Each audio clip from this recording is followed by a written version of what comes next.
It's a computer. All right. So for today's lesson, we're going to look at real Hebrew in blessings and prayers, and we're going to see how much of it we understand already. We're going to rip it apart. So this is a blessing that is a blessing of commandment. And so the first word, and there's lots of levels of understanding these words. One is, can you sound it out at all? One is, can you figure out what the root letters are? So that you know what it means. One is, can you figure out what part of speech it is? So I'm going to give you all of that, and that may be stripping it down way more than what you wanted. And I'll tell you what, just because I think that this is helpful, I'm going to first, we're going to read the blessing first, and I'm going to start with this one because I think everybody knows this one. We're going to start with this one. It has the same 3 lines because it's fulfilling a commandment. And the first line is, Baruch Atah Adonai Eloheinu melech haolam. The second line is, and I'm going to see if I can follow the bouncing ball thing. The second line is, I'm moving this over so you stop doing that to me. Asher Kedeshanu b'mitzvotav v'tzivanu. And the punchline for this, which is called the Chatima, which means signature.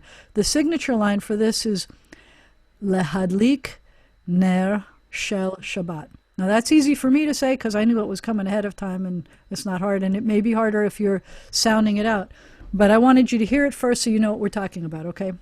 And in our congregation, at least the melody we sing when we sing this is Baruch Atah Adonai Eloheinu melech haolam asher kedeshanu b'mitzvotav v'tzivanu Lehadlik ner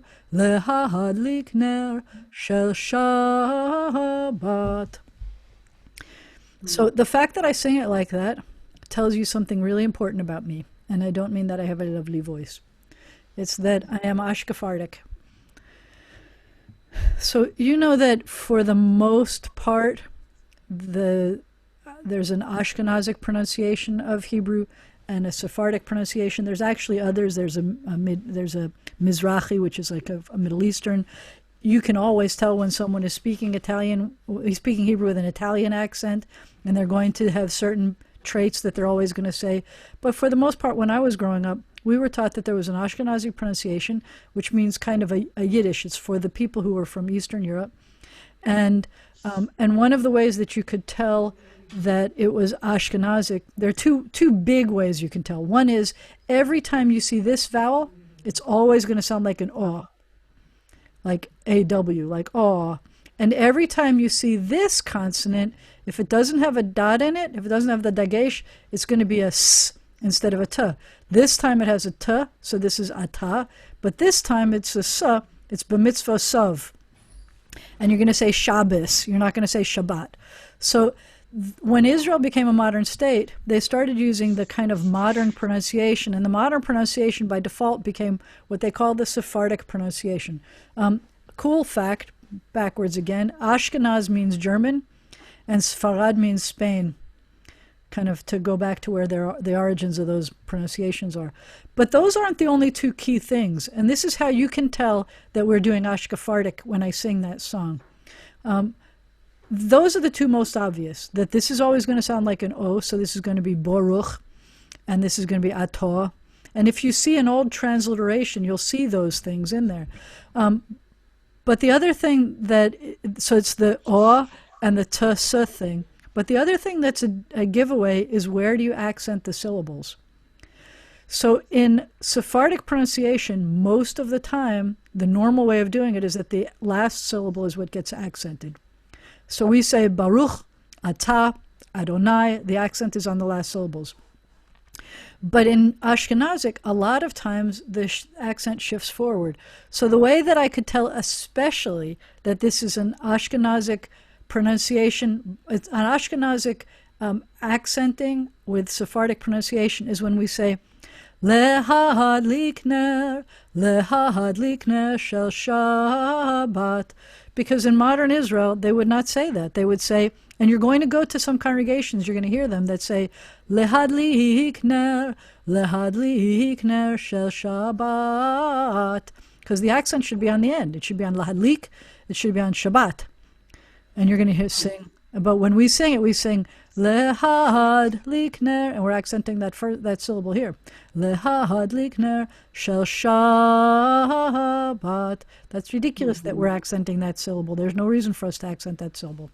So it's Ashkephardic. That's what we call it, Ashkephardic. There's another way to tell if somebody's Ashkephardic, by the way. It's the third word here. We'll take a poll on that. Kathy, you have your hand up. I was just often I noticed that first word of the last line is repeated twice, and that is for emphasis, or is that? No, it's just the way the melody went. Okay. I didn't know if that was. Yep. Like no, that was just a stylistic thing. Okay. Although you will find some songs that, especially if it's a prayer, there are some purists who refuse, if the word is not written in there twice, then they're not going to say it twice. That's one thing. They'll get really mad at you if you do, even to the point like when we do the Kaddish, and we say, Yehei Shmei Rabba Mevarach La'alam Ol'al Maya Yitbarach, and then the reader comes back again, and the reader's supposed to say Yitbarach, and some people get really angry that we've said that word twice. Or there's parts of the Torah service that it fits the melody better. Like there's a melodic pattern, and it's a pattern. It's not like you're chanting a trope. And there's a melodic pattern, and it fits better if you say that same word twice or something. And there's some people who'll just like drag it out really long to make it be only one time. So this is just stylistic. And I'll show you one other thing. A really cool thing when we get to the end of this, Lahadlik ner shel Shabbat. So lahadlik is the word in Hebrew. It starts with a l, which means two or four. It means that we have an infinitive here. So to, like when you studied, most of us didn't know what an infinitive was until we studied other languages like Spanish or French, because then the infinitive is obvious. You say comer, and it means to eat, and you knew that was an infinitive. It didn't look like the other words. It had some parts of it that were the same. But to eat in English didn't feel like an infinitive. It didn't feel like a thing to us. It's a separate word. But this one, it's an infinitive, and it means to kindle, to light something up, to strike a match or to light it up. And so lehadlik, the hey here, so this is two, and this is kind of a causative form. For those of us that did the biblical Hebrew class the other day, it's a he-feel form, it's a causative. The root is dalet lamet kuf, and we'll talk about that when we get to roots here. But so lahadlik means to cause something to light up. And then the next word is ner. So even if you didn't know what the word means, can you tell me something about the word ner? Do you think it's masculine or feminine, just by looking at it? I mean, it's so cute, it could be feminine, but no, just kidding. I'm just kidding. It's adorable. So, but it's not how it's shaped. Do you think it's masculine or feminine? Masculine. I would guess masculine, and the reason why we guess masculine is because usually words that are feminine and end in a or tav, and that doesn't have either of those. And in this case, you'd be 100% right. It is masculine. Ner. And do you think it's singular or plural?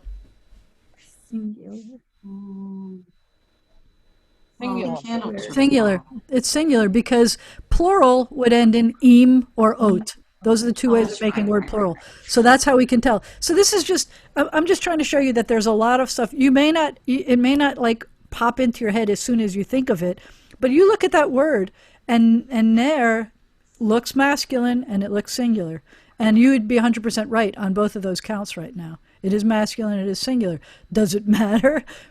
Kind of. Only, like it will if you're trying to write a sentence with it. And if is that candle? Mm-hmm. Is that, okay, then how come it's not plural? Because that's what I was going to talk to you about. I was going to blow your mind about that since I just did the thing about doubling. So the blessing says the punchline, and we'll talk about what the rest of it is in a second, but I wanted to make sure we got to this because this is kind of funny. Lahadlik ner means to kindle a light. Shel is the word of. And it doesn't exist in biblical Hebrew. And then it says, so lahadlik ner shel of Shabbat, to kindle the candle of Shabbat.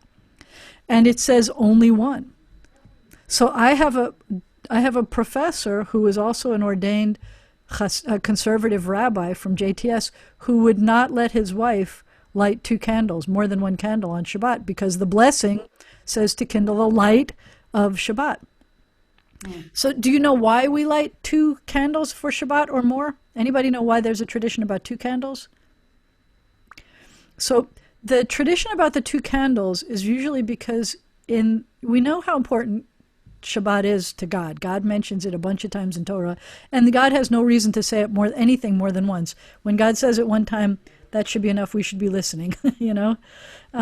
But there are 2 decalogues. In Exodus, when we're standing at Sinai, there's a decalogue, I am Adonai your God who brought you out of Egypt, blah, blah, blah, blah. And then at the very end in Deuteronomy, when Moses is doing his swan song, and he's reminding the people who they are and what's important, in Deuteronomy, in the same Torah portion when we read about the Shema, and the Shema Yisrael, that's the first time we ever hear that. We hear Shema Yisrael, those 2 words together, but we don't hear Shema Yisrael, Adonai Eloheinu, Adonai Echad. We don't hear that. Except in Deuteronomy. But the second time we hear, so we have 2 different forms of the Decalogue, and one time it says keep Shabbat, and one time it says remember Shabbat. The rest of it is almost identical, but they're not identical. And so anytime that it's not identical, it makes people wonder why. So there are some scholars who say, well, obviously it wasn't written by the same person because the style is different, and we say, well, maybe, okay. I mean, some people like that, like looking at Torah as a literary thing. And some people say, well, maybe there's different aspects of the same thing or different aspects about Shabbat. So when you say shamor, to keep or protect, and zachor, to remember, does it mean the same thing? Does it mean different things? Now, I love being able to think about those things. But one of the reasons why we light 2 candles for Shabbat is one represents the shamor, the guard or protect or keep, and one represents the zachor, the remember. That's one reason. In our prayer book, when the song Beloved has keep and remember. That's right. So if you look command. if you look at that's in Lachadodi, that it says Shamor v'zachor b'dibor echad, whatever, or keep and remember, a single command. So whether you're doing it in Hebrew or in English, Lachadodi was written specifically to honor and glorify Shabbat in a variety of ways, and it reminds us of Shabbat things, and it tells us that. That's a perfect place to remember that. So why, when they wrote the prayer, which, by the way, the prayer has only been around for about 2,000 years, around the time of Talmud. It wasn't there before that. Before that, we didn't have, like, written prayers. We were doing sacrifice offerings, I like to call it. So it wasn't the words we were using that were important. It was the actions that we did that were important. Why did they make it only 1 candle? I don't know. So now that you know. So, Mom? And what? yeah, I said they made a mistake. They made a mistake. Sometimes, so now that you know that the blessing says, Lahadlik ner shel Shabbat, you have to decide how many nerot you're going to light, which is, by the way, another fun thing. If you saw Lahadlik nerot shel Shabbat, if you saw a thing that said to light the candles, nerot, you might have thought that it was a feminine word because it ended in ot, but it's not feminine. It's still masculine, because you look at the singular to determine if it's masculine or feminine. Ot and im are just ways of making words plural. They're not, when you attach it to a noun, it doesn't help a lot to let you know if it's masculine or plural. It just tells you, masculine or feminine. What was the logic of having the 7-branch Sabbath candles? So that's what I was going to go to next, is that, so God commanded to Moses, when we were still in the wilderness, when God was commanding about the tabernacle, that there had to be a 7-branch menorah, and it had to be made out of gold, solid gold. It had to be one piece. It couldn't be separate pieces, and it had to have these parts to it, 7 branches, and the 7 branches, God says in the Torah that it represented the 7 days of the week, and the flames were supposed to be facing forward and facing each other, and there were these parts on it that were supposed to be, they're parts of flowers too. And that's one of my favorite stories. Kathy loves this one too. That Moses said, God tells Moses how to make this, and Moses says, I have no idea what you're talking about. Like, can you draw me a picture? What does that mean? Facing front and facing each other. What do you mean you want these things to have flower parts? I have no idea what you're talking about. I get the 7 days. I mean, that I get, but what? And so God tells him again. And then finally, Moses still doesn't get it. And finally, God says, go find this guy named Bitzalel and tell him what I told you. He can do this. And so Moses says, Bitzalel, God said we have to do this thing, and it's got these parts, and they're facing each other. And Bitzalel says, okay. And he does. And so the 7-branch menorah, which is actually officially the symbol of Judaism, This is kind of weird. is because that's what God said in the Torah to Moses. And so some people light 7-branch menorahs. Some people will avoid 7-branch menorah, lighting all 7 branches. Like if you go to a Agudath Achim, and I can show you pictures of this if you haven't seen it. I had to do a really cool thing for the littlest class. They were doing like around the synagogue lesson. And so I took pictures from around, I mean, I didn't take them. I stole them from the websites and from other pictures and stuff of pictures from around the synagogues. And on the Agudath Achim walls in the sanctuary, there are 7-branch menorahs, but the middle branch has a plug in it. It looks like a Jewish star that's screwed in like a bulb, and the other 6 branches have bulbs. Because ever since the temple was destroyed in the year 70, there's a kind of concept that we shouldn't be whole until the temple is standing again. And so a 7-branch menorah is there, but not all branches will be lit. And that's what most of Judaism feels. The Reform movement doesn't feel that way. The Reform movement says it was a very tragic thing. It was horrible that the temple was destroyed, and it was worse about how it was destroyed and all of the damage that was done to people and to things, and we became slaves. But it's 2,000 years later, and we've moved past it to be able to create worship spaces wherever we are, and to be able to find other ways of worshiping God. And even in the prophets, it said, it's not the offerings that I'm looking for, it's your deeds and your heart. And so we feel like it's okay with us. It's sad. The temple might be rebuilt. That's fine, and we can even help with that. But it's okay that it's not built. And we love the 7-branch menorah. We're going to use all 7 branches of it. So you will see most Reform congregations will have a 7-branch menorah, and probably all the branches will be lit. And you will see most conservative and Orthodox congregations, and there will be a 7-branch menorah, but usually the center branch will not be lit. And the center branch in that is not the shamas? No, it's not. The shamas, the shamash on a Chanukiah is for a totally different purpose. Yeah. And it's not taller. So the shamash on a Chanukiah is taller, or it's set aside in some way, preferably taller, and it's an extra branch. The Chanukiah needs 8 branches, and this is really good that you know this now, because you know it's going to come up in trivia soon, that the Chanukiah needs 8 branches because there was the miracle of the light for the 8 days.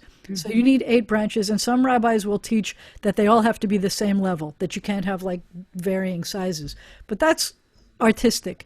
So you need 8 branches, and the mitzvah is lighting those 8 candles, and because the mitzvah is lighting those candles on Hanukkah, and the miracle was the candle, the miracle was the light, you're not supposed to use the light from those candles. So I hope that blows your mind. It is the darkest days of the winter. You are lighting a candle as soon as the sun goes down, and you are not allowed to use that light. How do you not use the light in the dark of the candles, especially on the 8th night? You got 8 candles. You're not allowed to use that light. And so the rabbis came up with a way for you not to use the light. You have a shamash, which is taller than the rest of them. And so obviously I'm not using all of that bright light that's blinding me from those other 8 candles. I'm using just the light from the shamash. And shamash means like to use, helper. So in a shtibel in a shul that's like a small community shul, even the custodian would be called the shamus because he was the helper. He was the guy who was the doer of things. So this is in modern Hebrew. There's a word lihishtamesh, which is the infinitive form of to use something. Lihishtamesh. So you're not using the light from all the candles. You're only using the light from that top candle, which kind of blows my mind, especially if you really did use that candle to light the other 8 candles. And now, by the time you've put it back into the Chanukiah, it's like a stub. It's like already done. Because you've got it upside down like this, it's a stub. So, but you still, the intention was to use that instead of the light of the other candles. And that is why a 7-branch menorah doesn't have to be different sizes. They're all the same size. And why a Chanukiah does have to be different sizes. And why when you ask me how many branches are on a candle, a menorah in the synagogue, I will say 7. If you ask me how many branches are on a Hanukkah menorah, also known as a Chanukiah, I would say 8 plus 1. Mm-hmm. You can say 9 if you want, but I would say 8 plus 1. And you have to have the server candles in the center or on the end. It doesn't have to be in the center. It could be in the center or on the end. It doesn't have to be in the center. It just has to be in a place where it's set aside in some way. Mm-hmm. And there are guidelines about that. I mean, so I know some people who will look for those restrictions about how can you make it. Like I told you, there is a place where it talks about a guideline when someone asks, could they be different sizes? And I have Chanukiot where they're all different sizes. Like you've seen the one with all the kids like holding their hands up like this. Looks like they're dancing or something. And the kids are of different sizes. So the candles would be at different heights. Some people would say that's not a kosher Chanukiah. I would say that's very sad of you to think that. But I'm sorry. I'm only joking about that. I'm not disparaging people who look for those kinds of guidelines. It's not a problem for me to do that. So anyway, so some people will light 2 candles. Some people light 7 candles. In our family, we had a tradition that when we were 5 people in the family, we lit a 5-branch menorah, 1 for each person in the family. And then once we had the 6th person in the family, my sister was born, there were 6 of us, 4 kids and 2 parents, and we started lighting a 7-branch menorah instead. We skipped that 6. We just went right to 7. And there's no law against lighting the 7-branch menorah. But I thought that was a cool thing. And I like the fact that this one guy said that the blessing says Lahadlik Ner. And so he's not going to let her light more than 1 Ner. Mm-hmm. Interesting. So, yeah. But can you look at it? If the words mean to kindle the light of Shabbat, do you have any problem in your mind imagining that if you're lighting more than 1 candle, that this blessing is contradicting that? No. Light of Shabbat. Yeah. Doesn't it feel like you're still doing a light of Shabbat however many candles you're doing? Yeah. Yeah. And that's how I see it. And that's the beauty, I think, of Judaism, is that there's a lot left up to interpretation. So having done all of those things... Don't leave until you do the middle line. Yeah, well, we didn't do the first line either. So I'm going to start at the beginning and make our way through. So, and I think that everybody knows the letters. If you want me to work on letters also, I could do that. But we have Baruch. And what I wanted to point out is that we've got the 3 root letters, Bet, Resh, Chaf. It's called a shoresh, which means root, literally means root.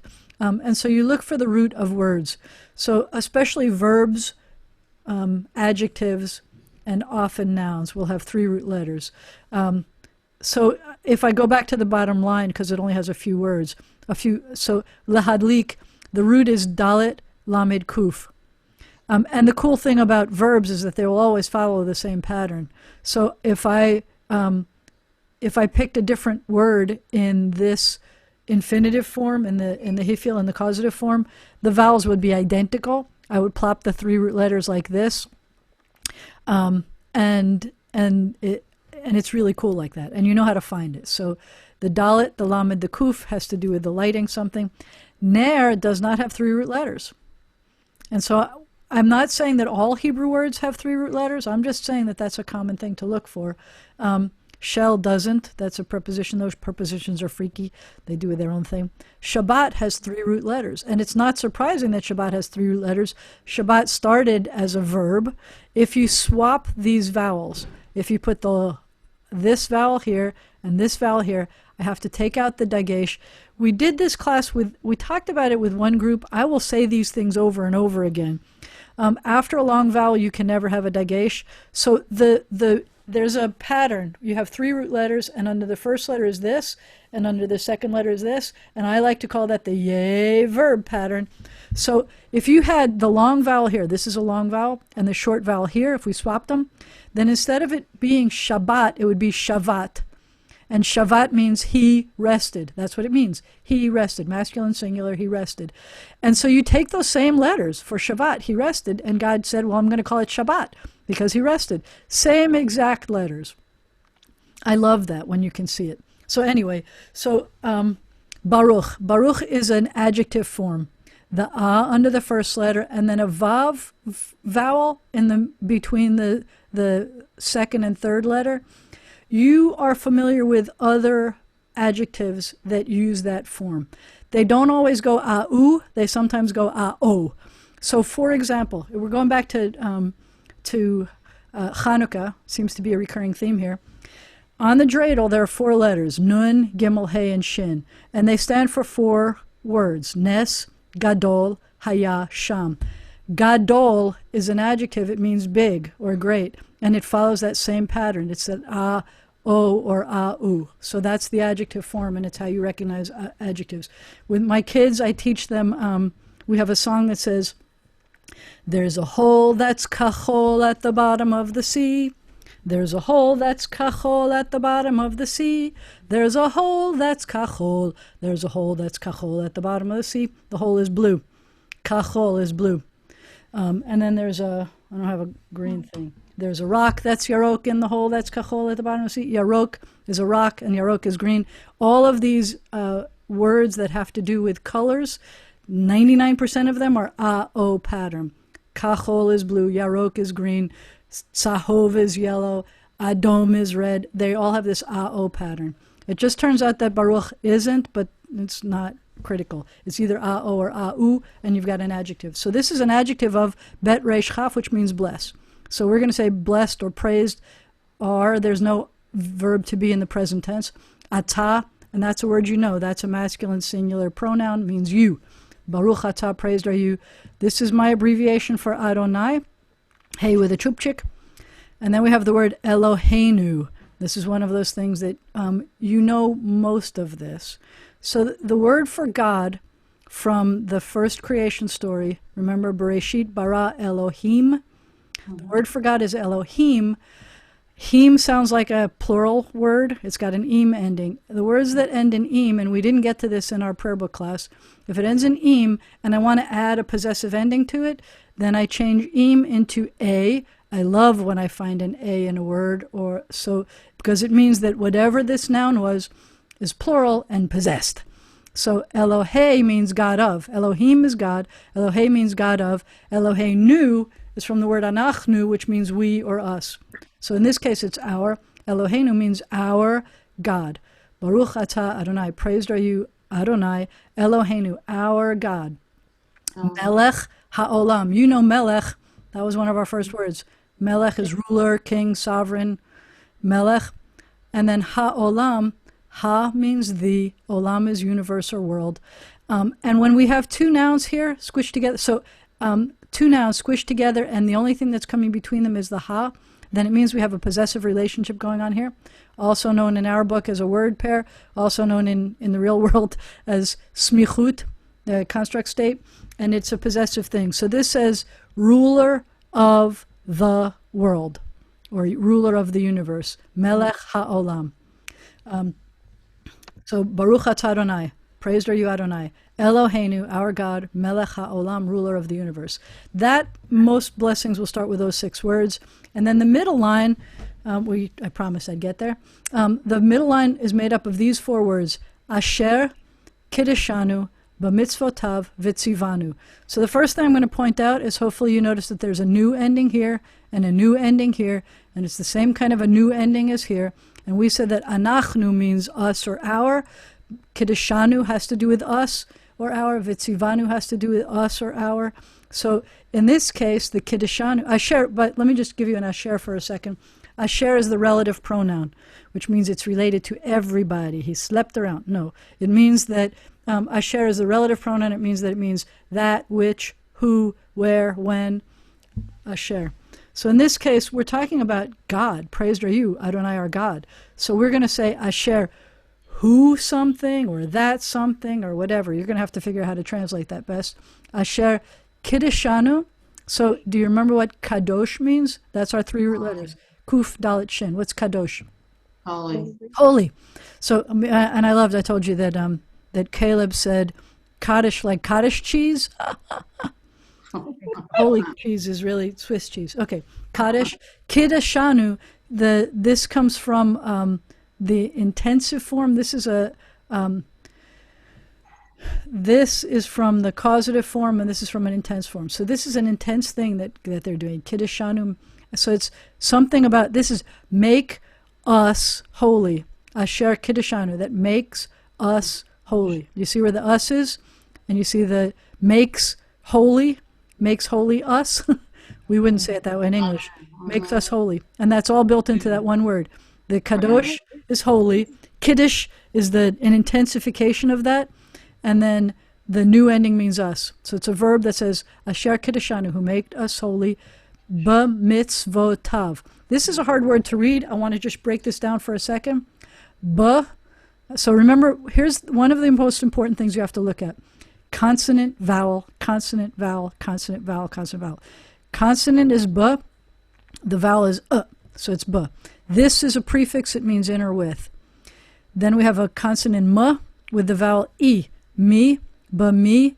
Then we have a consonant sa, tsadi, with this one turns out to be, it's a shva. It's either silent or moving. And this time it turns out to be silent. How do I know it's silent? How do I know this one's moving and this one's silent?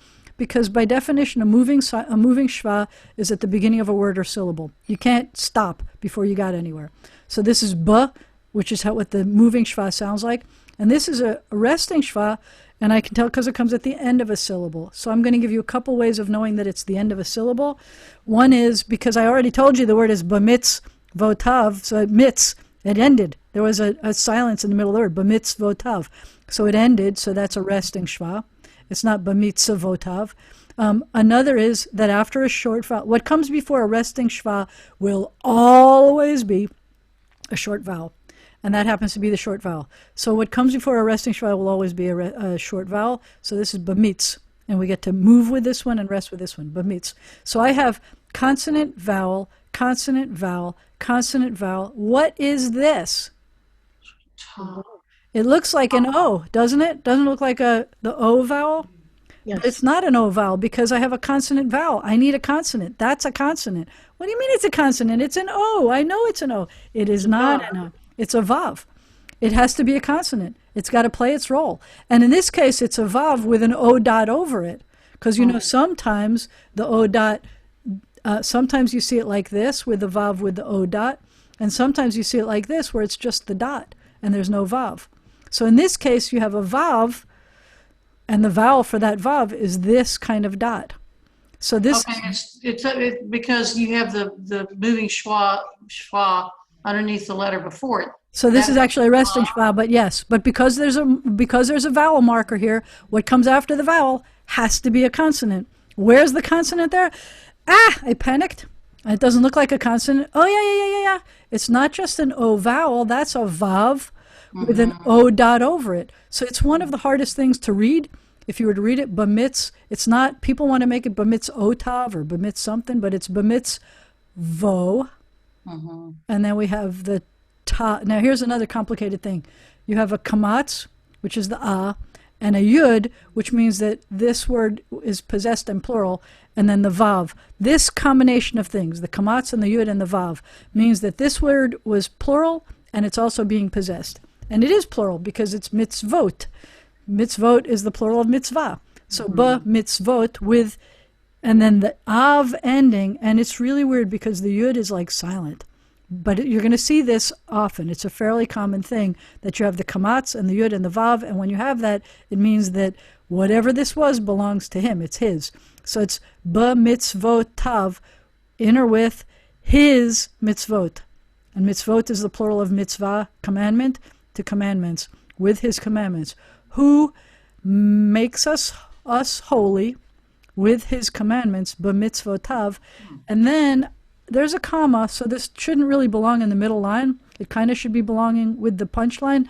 But because it is part of the pattern of this form of blessing, and these two lines will always stay the same, these will not. So I stick this at the end of this. We just said Asher Kiddishanu B'mitzvotav, and now there's this word. I want to remind you again, consonant, vowel, consonant, vowel. So watch this. Consonant, vowel, this is V, and that's a very common thing because it means and, right? V at the beginning of a word. It's a prefix. The word really starts here, but it's been prefixed to the words and it means and. And then I have a consonant, vowel. There's a tzadi with an E, tzi, v, tzi. And what in the world is this? It looks like I've got an oo, but I have an oo with an ah under it, and I have an accent mark here. That sucks. That's an accent mark. That's all it is. So what I'm looking for is consonant, vowel, consonant, vowel. The next thing has to be a consonant. Where's my consonant here? Yeah. Same consonant is there. It's a vav. But in this case, it's a vav that has to have a dagesh in it. So that's not an oo at all. It's a vav with a dagesh. It's just like this is a bet with a dagesh in it. It's just like this is a dalet with a dagesh in it. This is a vav with a dagesh in it. So it's vitsi va. And it's not oo. There's no oo there at all. This one is an oo. Because I have consonant, vowel, consonant, with a dagesh in it, vowel, vitsi va, consonant, vowel, nu. You see what we did there? Nothing up my sleeves. Okay? What do we need the dagesh for? I'm glad you asked that. I'll tell you when you're older. No, I'm going to tell you right now. So you recognize the fact that the root is tsadi, vav, hey. The hey drops out. I'm sorry to tell you that. It's a very weak consonant. We saw it here in b'mitzvotav. There's a hey after the tsadi, vav, and then a hey. There's a hey in here that drops out, tsadi, vav, and a hey. I want to point out this word here, Kiddishanu. The dagesh in that letter is telling me that it's an intensive form of the verb. I'm going to call it a PL verb, and it doesn't mean the letter P and the letter L. PL is the name of this kind of verb form. A binyan, it's called a construction. So Kiddishanu is Kiddishanu, sorry. So we have, this tells me that it's a PL form. It's an intensive verb. This tells me it's a PL form. It's an intensive verb. Every time you have a PL verb, you're expecting to see a dagesh in the middle root letter. Middle root letter, middle root letter. That's what it's there for. That I can show it to you another way. We did a lesson the other day that we say that what you're looking for in a syllable is either a long vowel. Here's a long vowel. You're looking for a long vowel, or you're looking for a short vowel and a resting shva. Like this, short vowel, resting shva, that's a complete syllable. Sha, that's a complete syllable. Mitz, that's a complete syllable. But here I have a short vowel and not a resting shva. I have another vowel. It doesn't matter if it's long or short. Every time you see a short vowel and it's not followed by the resting shva, you're going to have a dagesh. The only time it's not going to be a dagesh is if it's a consonant that can't take a dagesh. But a vav can take a dagesh. It's only the silent consonants that can't take the dagesh. So that's what's happening. That's two ways of looking at it. One is because it's PL, which you know nothing about yet, but it's going to have a dagesh in a PL. And because you need a short vowel and a resting shva, and it's not a resting shva, so you have to double this consonant. That's the other reason. And I'm going to tell you that over and over and over and over again until one day you'll go, oh, I get it. I make so much sense. Look, there's one of those words she was telling me about. Like this word here. You have a short vowel. You don't have a resting shva. You have to have a dagesh. This one stresses you because you say, of course it's a dagesh. It's a bet. The word is Shabbat. It has to have a bet. And I'm going to tell you, no, it's a bet because you have a short vowel and no resting shva. It has to be a bet, not because it has to be a bet because the word is Shabbat. It has to be a bet because there's a short vowel and no shvanach. You need a dagesh. Marla, you had a question? Somebody had a question. I saw her I hand. have a Berta. question. On a share, why isn't there a dot above the shin? I don't know. I'll try to fix that. It's a good question. Oh, okay. I stole it from their thing. It should have a dagesh. So, Okay. and here's a rule of thumb. If you don't see a dagesh on a shin or sin, most of the time just guess that it's a shin. But there should have been one. There's no reason for it not to be there. It was a mistake. Okay. My Hebrew professor used to say, he used to say, there was this great story about how he was in a Hebrew class, and it was a really technical, advanced Hebrew class where they talk about why every dagesh is there and everything is there, and everybody knows why they're there by that point in their career. And one kid was falling asleep, and the teacher, of course, called on him, and he says, Moshe, why is there a dagesh here? You look at it and like it made absolutely no sense. Why was there a dagesh there? And so he said, for one of two reasons, either a mistake in the printing, but he said all this in Hebrew. He said, "Achad misdesh sibot," one of two reasons.